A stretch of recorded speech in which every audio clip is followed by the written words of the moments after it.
मैं बहुजन समाज पार्टी की तरफ से अपनी बात रखने के लिए खड़ी हुई हूँ और अपनी बात एक प्रसिद्ध वाक्य से शुरू करना चाहूँगी कि सखी सैया तो खूब ही कमात है, महंगाई डायन खाए जात है।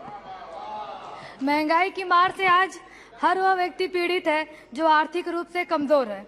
खासकर ग्रामीण क्षेत्रों में हमारा किसान सबसे ज्यादा इस महंगाई की मार को झेल रहा है। सरकार का जहां दावा था कि 2022 में वो किसान की आय दोगुनी करेगी, लेकिन बहुत दुख के साथ कहना पड़ रहा है कि किसान की आय आधी हो गई है और महंगाई की मार दोगुनी से तिगुनी हो गई है। इसी महंगाई में आप लोगों ने बच्चों की पेंसिल, रबर, शॉर्पनर और अन्य जरूरी सुविधाएं और चीजों को भी जीएसटी लगाकर महंगा कर दिया है, जिसकी वजह से एससी, एसटी, ओबीसी तथा सामान्य वर्ग के गरीब छात्रों को अपनी पढ़ाई बीच में ही रोकनी पड़ जा रही है और उन्हें अपनी पढ़ाई को छोड़कर दूर बड़े शहरों में जाकर नौकरी करने पे मजबूर हुआ जा रहा है ताकि वह अपने परिवार का ख्याल रख सके। इसी बीच में यूक्रेन और रूस के बीच में चल रहे युद्ध के कारण ईंधन, खाद्य तेल और अन्य घरेलू सामान की कीमतों में भारी वृद्धि आई है। भारतीय बाजारों में विदेशी निवेशकों द्वारा भारी बिकवाली और विदेशी पोर्टफोलियो निवेशकों एफपीआई को निकाल लिए जाने के कारण भारतीय रुपए में अमेरिकी डॉलर के मुकाबले भारी गिरावट आई है। 29 जून 2022 को यह आज तक का सबसे निचले स्तर का रिकॉर्ड है, जहां $1 की कीमत 69.03 रुपए हो गई है। क्या यह सच नहीं है कि किसी भी देश की मुद्रा डॉलर के मुकाबले में अगर गिरती है तो अंतर्राष्ट्रीय जगत में उस देश की साख भी गिर जाती है। सरकार की वो कौन कौन सी प्रयास हैं जिससे अपने देश की मुद्रा और न गिरे तथा उसमें सुधार हो, मैं माननीय मंत्री जी से अपने जवाब में यह जरूर जानना चाहूंगी। वाणिज्य और उद्योग मंत्रालय के आंकड़ों के अनुसार भारत में मुद्रास्फीतियों की दर 2021 में 13.11% से बढ़कर 15.88% हो गई है। एमपीसी के अनुसार मुद्रास्फीतियों की उच्च दर पर बने रहने से मुद्रास्फीतियों संबंधी हमारी अपेक्षाएं गलत साबित होंगी और इसके कारण इसके परिणाम स्वरूप मुद्रास्फीति की दर में और बढ़ोतरी हो जाएगी। अतः मुद्रास्फीति संबंधी अपेक्षाओं को पूरी करने के लिए मौद्रिक नीति संबंधी और उपाय किए जाने की आवश्यकता है। अर्थव्यवस्था में आ रहे निरंतर उतार चढ़ाव का कारण वास्तव में भारत की सभी वस्तुएं और मूल्य तेजी से बढ़ जा रही हैं, जिसका वस्तुओं में आयातकों पर प्रतिकूल प्रभाव पड़ रहा है।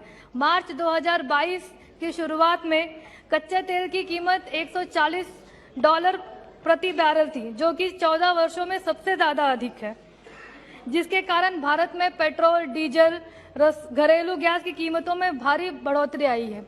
सरकार ने उज्ज्वला योजना के तहत ढेर सारे सिलेंडर तो बांटे और कई सारे दावे किए, लेकिन आज गांव में वो हालत है कि लोगों के सिलेंडर भूसे में रखे जा रहे हैं। उनके पास इतनी आमदनी नहीं है कि उस सिलेंडर को दोबारा भरवा सकें। फल, सब्जी और अन्य खाद्य पदार्थों के दाम भी आसमान छू रहे हैं।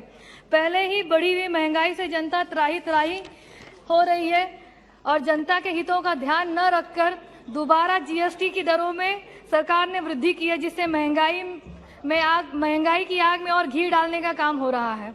आज आम आदमी की थाली से दही, पनीर, लस्सी, शहद, सूखा मखाना, सोयाबीन, मटर, गेहूं और अन्य अनाज तथा मुरमुरे पर 5% की जीएसटी लगा दी गई है। एक और तो हमारे देश में नौकरियों की भारी कमी है और कोई आय का अन्य जरिया उपलब्ध नहीं हो पा रहा है। इसमें ये जीएसटी लगाना बहुत ही दुखद है। अभी कोविड-19 के प्रकोप खत्म नहीं हुआ है, बल्कि दूसरी तरफ मंकी पॉक्स का भी वायरस अपना पैर तेजी से फैला रहा है हमारे देश में। इसमें सरकार ने अस्पताल और उपचार क्षेत्रों में भी जीएसटी लगाकर आम आदमी को और परेशान करने का ही काम किया है। डायलिसिस पर जीएसटी 5% से बढ़ाकर 12 से 18% कर दिया गया। पेसमेकर पे जीएसटी 5% से बढ़ाकर 12 से 18% कर दिया गया। लेंस और आई ट्रीटमेंट पर जीएसटी बढ़ाकर 9% से 12 से 18% कर दिया गया। कैंसर ट्रीटमेंट की भी जीएसटी बढ़ाकर 5% से 12 से 18% कर दिया गया तथा जिससे लोगों के स्वास्थ्य सुविधाओं में और उनकी देखभाल में भारी मात्रा में कमी आएगी।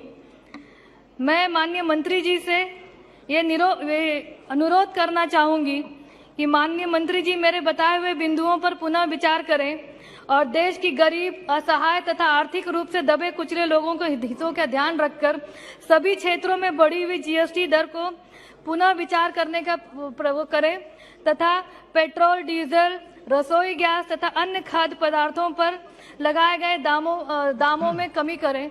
साथ ही साथ यह भी अनुरोध करना चाहूंगी कि जो शमशान और शवगृह पे उन्होंने जीएसटी लगाई है, इसे एकदम खत्म करें। इसी बातों के साथ मैं अपनी बात खत्म करती हूँ। बहुत बहुत धन्यवाद। जय